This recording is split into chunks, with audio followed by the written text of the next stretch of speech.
अस्मद्गुरुभ्यो नमः। श्रीमते रामानुजाय नमः। जय श्रीमन्नारायण।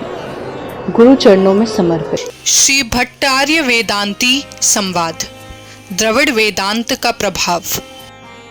तत्पश्चात भगवान श्री लक्ष्मी नारायण ने द्रविड़ देशों में अनेक अर्चावतार लिए।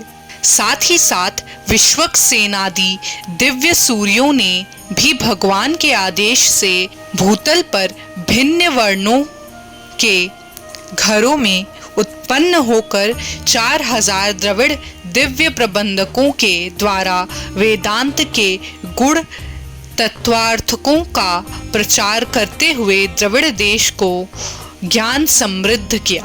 प्रथम श्री षटकोप आदि आलवार, तदनंतर श्री नाथ मुनि आदि आचार्य, तदनंतर श्री रामानुजाचार्य ने श्री वैष्णव सिद्धांत को आसेतु हिमाचल तक दिगंत व्यापी बनाया। इसलिए श्री वैष्णवों को श्री षटकोपादि योगियों के तथा भगवान के आदेशानुसार 4000 द्रविड़ प्रबंधकों का पाठ करना चाहिए। जो 4000 प्रबंध पाठ करने में असमर्थ हैं, उन्हें यावजीवन सहस्त्र गीति का पाठ करना चाहिए।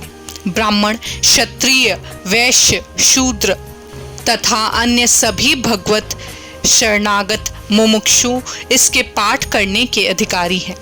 जिस तरह ब्राह्मण अपने वैदिक कर्म के लिए संस्कृत भाषा का प्रयोग करते हैं, उसी तरह श्री वैष्णवों को भगवत पूजन आदि कार्यों में दिव्य द्रविड़ प्रबंधकों का उपयोग करना चाहिए। भगवान के पूजन उत्सव में वेद मंत्रों के साथ साथ द्रविड़ प्रबंधकों का पाठ भी आवश्यक है। श्री वैष्णवों को दिव्य द्रविड़ प्रबंधकों का अभ्यास करना चाहिए।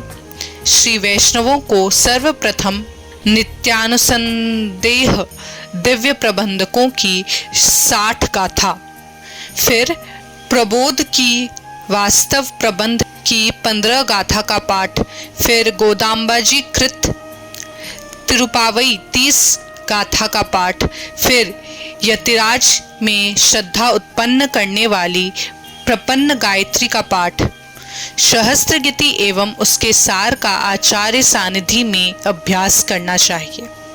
उपरोक्त दिव्य प्रबंधों के अभ्यास से ही ब्राह्मणों में श्री वैष्णवता आती है और फिर वे सच्चे श्री वैष्णव कहलाते हैं। हे वेदांती, कलयुग में दिव्य प्रबंधों के श्रवण, पठन, मनन किए बिना मनुष्यों को उत्तम ज्ञान नहीं होगा। हे वेदांती, भविष्य में आप जैसे श्रेष्ठ आचार्यों द्वारा भी इसी अर्थ का प्रचार होना चाहिए।